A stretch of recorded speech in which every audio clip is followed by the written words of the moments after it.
So I'm Sarah Nicole. You might know me from Instagram or the internet in general as the Bird's Papaya. And I am somebody who never really saw herself in the role of co-parenting. And that's because when I started blogging 12 years ago, I did it under this mommy blogger, perfect family, perfect home, and this vulnerability that I love to have on the internet, and suddenly going through a massive life change like going through a divorce, moving in with your parents.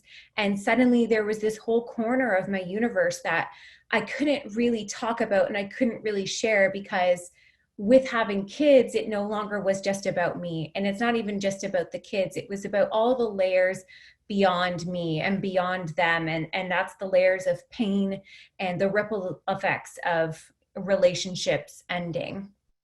And so I kind of wanted to come on here. I know there's been experts on here all day. I like to proclaim that I am not an expert in anything whatsoever. I'm just going to kind of be sharing from my own personal experience and give you a little bit of preface as to our situation. So 4.5 years ago, I separated from my husband of 11 years. We shared 3 kids together. They are now 14, 12, and 10, but at the time they were like in grade 4, in grade 2, and in kindergarten, so quite a bit younger. And we shifted into a living situation at my parents' house. So a familiar home for them, but now co-parenting right off the bat in a because it wasn't like this slow progressional, it was kind of like one day, this now happened, this is our scenario. Being somebody who's openly sharing online, I very much made the decision to protect ourselves and not share this part of our story, not share the whys, allow these conversations to kind of happen around our family without being able to pointedly talk to them. And looking back on that now, I've realized that that was actually one of the best things that could have happened, regardless of, having a platform or not, and all of these things, was just actually protecting ourselves and our own stories, and understanding that these stories have ripple effects to so many other people. And the one thing that I found I struggled with the most was when I was looking for advice online when it came to co-parenting. A lot of it was targeted towards younger kids. And secondary, it always talked about having situations in which you were working through things with your ex. So you were talking with your ex all the time. You were getting together. We just heard from Jasmine, like some of the importance of that. And that wasn't our story. Our story was actually much different than that. And it was that I actually we couldn't control each other's sides. If one of us were unable to sit down and have these conversations, or weren't really ready to have that, how do you co-parent? How do you co-parent when the X variable is different for everybody? And that seems to be one of the more common things that I've heard back from so many people, was that I want to be this amazing co-parent, but my ex this, or, I really am struggling with being a co-parent because my ex is in this relationship. There's always these variables, and that variable is always changing. But the one variable that is controllable and in our own hands is ourselves. And so early on, I kind of made this decision for myself that regardless of the X variable, I can control me. I could control my reactions, I could control how I parented, and I could control the way I looked at it, and whether it was a negative thing or a positive thing. The one benefit to having older children and the blessings of technology was I actually got to experience a lot of child-led co-parenting. Not that they got to choose their structures and schedules, and it's not to say that it went perfectly or that they didn't ask for things that are completely unreasonable, but it did kind of allow them to have conversations and communications in ways that really worked for them, which meant they could kind of come to me and they could talk about things, and we would have open conversations about aspects of it. And it was just a listening. I would never speak negative towards my ex. We never openly had bashing conversations whatsoever, and just allowed kind of that for them to take the lead on what they felt comfortable with. I'll give you an example of something this past weekend, because it was actually my ex-husband's birthday. And so many people were watching our family and kind of shocked at the fact that we were baking my ex-husband a birthday cake, me and my new husband, as well as my kids, all together baking a cake for my ex. And keep in mind, me and my ex don't really talk beyond scheduling and beyond necessities, which, definitely come up about once a month that we have those exchanges. or those quick scheduling needs or those scheduling discussions. But when it came to the kids, that's where their own lead kind of took place, because they came to us and said, we really want to make this cake, or we need help buying this gift. And that was my responsibility to kind of step away from any feelings I had. You know, when you're baking a cake, you're supposed to be baking in love. Well, what happens when it's somebody that you're maybe not in love with, or you don't even have a relationship with, but your kids do? And so it was really important for us to show up and show that we could be supportive co-parents without ever having it mean, you know, changing this relationship dynamic with this ex. It just meant about the kids in and of itself. But that comes down to a huge second question that we get all the time, which is all about, but what about if your ex moves on? What if there was somebody new? How do you manage those feelings? How do you deal with those emotions? And I guess for me, my biggest thing is I've just come to realize that I'm the only me. There's nobody else that can replace that. There's nobody else that can be me in their world. Doesn't matter if I'm their biological mother, adoptive mother, stepmother, or sister, aunt, grandmother, anything. There's only one me. And I'm very honored that I'm their biological mother and that I have this opportunity to co-raise them with somebody else. But I have confidence in that too. I have confidence in that relationship, because now it's not about the X variable. It's not about what social status I have or where I'm living or anything, all of these different, you know, unstable things about me. What is stable is that my relationship with my kids is not changing based on any other variables that might come into play. And I really had to come to a place of so much peace in understanding that I have always wanted and expressed this idea of, you know, you hear the saying, like, it takes a village. But we can't necessarily always pick and choose that village, but we can be supportive members of it. And so for me, being confident in my place in that village, knowing that I might have a leading role in it, it doesn't negate the fact that other people will step into their lives. Other people will love on these kids and be a part of raising them. And my control, my responsibility is to myself and to take care of, you know, my own personal confidence, my own struggles, my own feelings, and having, you know, a really good support system in which I can talk about those things without involving my kids and their feelings, so that when they build relationships with, let's say, a new stepmom when she comes into play, or, you know, they also have a stepdad now, how do they, instead of them feeling like they have to juggle all these emotions of different parents who might be experiencing jealousy or a lack of feeling as important as somebody else, instead they kind of get to step into really just celebrating what it is to be loved by many. And when I was first going through my divorce, I was gone more than ever, because I went from being a stay-at-home mom to a mom that had to work 2 jobs. So when it came to that control of wanting to be mom all the time, I kind of lost those grips really, really early, because not only was I co-parenting half the time, I was also co-parenting with my parents, who had to step in to help with childcare as much as possible while I was getting off on my own 2 feet. It no longer was about how much time I had with them that made me confident in being their parent, but more so the value of the time that we did share together. I would say that the hardest one would be the mixed emotions around holidays and the grieving that happens around that. Christmas Day for us, we actually split in the middle of the day. So one of us has the morning, one of us has the evening. And it doesn't really seem to matter if it's morning or afternoon that we get. It's always a bit of grieving, because you really just want that time with them, and having to really settle into this deeper understanding that it's not the time that matters. It's not the date stamp that matters. It's not the Instagrammable moments that's happening for everybody else at the time it's happening for them. It happens when it happens for us. Christmas happens when we come together. And I might feel feelings of jealousy when my ex gets that experience. I might feel feelings of, you know, slight bits of comparison when another woman will step into baking cookies with those kids to set out in the morning. But at the end of the day, the experience of the children and what they're getting is support and love and multiple experiences that, when built together, they understand they no longer have to carry with them the burdens of their parents and the emotions that come with them as well.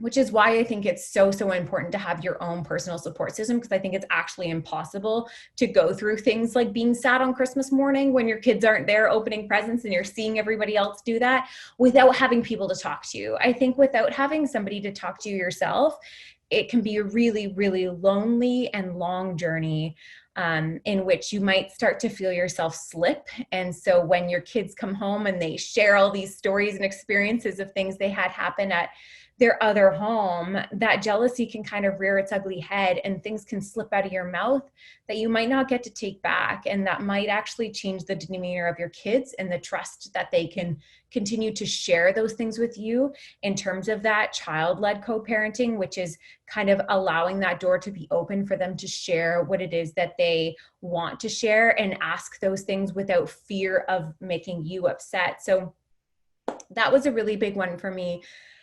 Another thing I wanted to touch on was being an influence, a main influence. As parents, I think we are sometimes our kids' biggest influences as they grow older. And now, and my kids, now that they're stepping into the teen years, it's a little bit of a battle of who's influencing who and where they're going with it. But really having to understand that I'm not the director of their lives.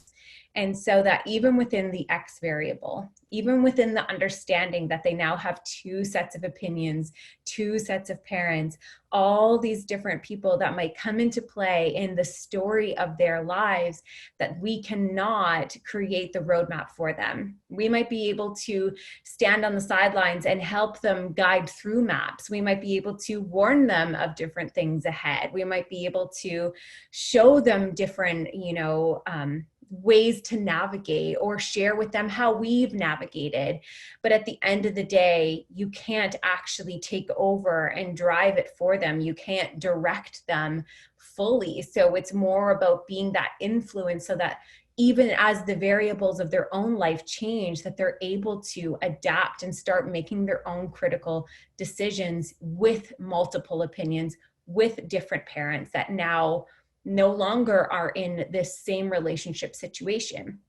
Because I think one of the hardest things that happens when you are in a co-parenting situation is oftentimes your relationship is no longer, like, I co-parent right now with my husband, but when we disagree on something in terms of parenting the kids together, him as a stepfather, me as their biological, we still have this core caring for each other. We have this core need to make sure that each other's emotional needs are being met within those differences of opinions, within those differences of, what we thought was best in terms of navigating something. But when you're talking about co-parenting with somebody you're not in a relationship in that same way anymore, you've lost that factor of, that emotional caring for each other, because it's no longer your responsibility or your need. It's only something that you can do for yourself. So really kind of having to navigate that in a way of like, how can I be a supportive co-parent with, like, in a way where I'm not actually tending to this person's emotional needs. This X is now in my past in terms of relationship need, but in the same time, how can I still nourish this co-parenting situation? I think that's so individual for everyone. I think that it's not something that I've ever been able to read and experience and hear something great on. I've had, friends who have had dreamy situations where, their ex is with a new woman and that woman becomes pregnant and, she shared all her maternity clothes with her and brought her over meals. And I thought, what a cool way for people to co-parent together, to show kind of this united front for their kids. But it can be a really, really tall ask when that's not your situation and when the variable that you can control is only you. And so that's where I try and lead my focus as much as possible. But one thing that I've noticed over and over and over again in all the time since we've kind of been doing this co-parenting thing is how hard transition days are. And if you are a co-parent, you know exactly what I'm talking about, because it's like, I don't know what it is for everyone, but for us, it's like the day they come home, there's something about the way that they've been holding on to something. Maybe it's missing you. Maybe it's a little bit of frustration from that shuffle back and forth. Whatever it is, it comes out, and it comes out in an entirely new way for each kid. Sometimes one of my kids will just go like really not listening very well. One might kind of have a little bit more emotions than normal. It's kind of different all the time. So one big thing that I would give advice to is on transition days, I try and clear my schedule as much as possible. I'm a working mom. I have to be here. I also have to be present. But in terms of my social schedule, I actually make a huge priority in terms of making sure that those transition days give kids a lot of focus. It seems to be the day of the week. My kids generally will like come and pass us each other in the halls quite easily. We're, you know, they're not little anymore. They don't need of me the same way. But on those transition days, there is a lot of need. But then we also create a positive spin on it too. And that is when transition days are them going back to their dad's house, instead of wallowing in that and feeling sadness, we find ways to make it a really something to wake up and look forward to. Our transition days are alternating Wednesdays and Thursdays and Sundays. So we split the week kind of Sunday afternoon at noon, and they come back either Wednesday or Thursday, 4 days, 3 days, 3 days, 4 days, and back and forth. So Sunday mornings, everyone wakes up and your emotions, mine included, are like in the toilet. Nobody wants to say goodbye to each other. Nobody, I'm even like getting choked up even thinking about it. Nobody likes that. And you know that when you wake up. But what we've done is created joy in the experience. And for us, and since COVID, we've actually been ordering pancakes to the house on Sunday mornings so that we have this big, and sometimes we make them, of course, too, but it's kind of fun when you get to order pancakes to your house. It's actually incredibly inexpensive too. Something so special on a transition day that makes us actually wake up instead of feeling bogged down by the reality of having to say goodbye yet again, as we do every week. Even though it feels like it's the first time every time, it always feels a little bit heavy. I'm like 5 years in and I still get teary every Sunday. But having something that the kids actually wake up to and that I wake up to, and we feel, instead of all kind of just walking around and wallowing in this, what can we do to kind of make this transition day something to look forward to, something that's just a little bit cheerful on the way. And I actually got this idea from somebody who shared that during family parties, her kids never wanted to leave the party. Nobody ever wants to leave a party.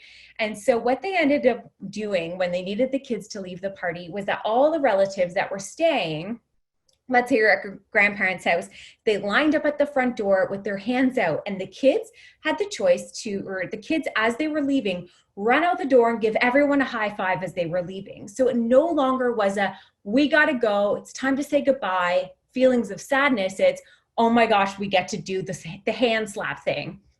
It's pancakes. It's pancakes on a Sunday morning. It's really not that big a deal. But for us, it's just made this one thing that we really, really look forward to. And that, you know, knowing that I can't control what the rest of their day is, today they've gone back to their dads at Sunday at noon. That is a factor. I don't know what the rest of their day looks like. Those are things that are so out of my control, but what I can control is what it looks like in the morning, those Sunday morning with pancakes that they know and can rely on and look forward to. And that on Wednesdays and Thursdays when they come back, that they know they come back to me being present and ready for whatever emotions might be in store, knowing that it's always incredibly different. If it's not me, then I make sure that, you know, grandma or someone else is ready to go, available for whatever they might want to talk about. So I think we're moving into Q&A now. I'm not really sure how, but I'm really excited to kind of field questions because, like I said, I'm not an expert. So it will be really fun for me to kind of go through some of the things that maybe you guys pondered about in terms of what it's like in sharing. More ideas on transition day. So I'm just looking in the question and answer box now. So if you want to throw some questions in there. I honestly think this could be so led by you. It could be as simple as maybe there's a special board game that's only taken out on the day that is a transition day. And of course, these are also variables when it comes to your own schedule. But I think that that would be a really cool way to kind of like just hold something special that they know is consistent, regular every single time, and figuring out what those things are for your family. Maybe it's a game of Monopoly. Maybe it's like a really cool hike on the day that they're going back, something that really sets them off, or even as simple as like going through a drive-through and getting some like a donut on the way, or just anything little and small and tangible that they have to look forward to that might be so simple for both, such a huge impact. One question was, how do we establish an agreeable childcare drop-off and pickup plan? That's one thing that I wish I had done more research on early on, because right now they are dropped off and they are dropped off on the other side, which now I've learned apparently for kids, it's actually a lot better for them if they are picked up. So it's always that feeling of being gathered up instead of that feeling of being let go.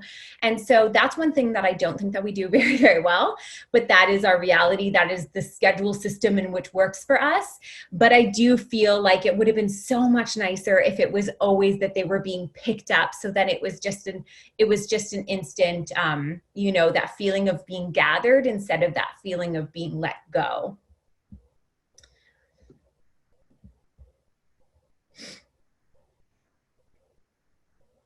What do I do when other parent spouse is always making a scene or trying to bring drama? This is just a great example of the variables that we can't control. You can't control if the other person might be incredibly dramatic. And the thing is, I think a lot of times we might feel like the kids are going to pick up on lies or pick up on things that might be not true or buy into the drama. But I think when we become the common consistent one, that's the thing that the kids will rely on the most and understand that it's much more stable for them and they might be drawn into it a little bit more. And also for me, understanding that a lot of times whatever's going on their other side, my ex, as far as I know, is not with anybody right now, but there's also the variable that sometimes he is, and really just encouraging the kids, being like, that's so exciting that you got to do something with her and got to do something with them, and all of these really exciting things that they can kind of feel positive about, and so that you don't buy into that drama whatsoever. And it says that we are out of time. So thanks for all your questions. I'll try and answer a few more in the boxes, but I really appreciate everyone's time. And I hope everyone has a really great day. If you need to find me, I'm just going to sign off now. You can find me. I'm the Birds Papaya on Instagram. And I also have a blog at thebirdspapaya.com. And I do share a little bit of divorce and the messiness and dating again and all of that stuff as well. And after today, I think I'm really encouraged to share a little bit more about that. So thank you so much, everyone. And I've really enjoyed my time here with you today.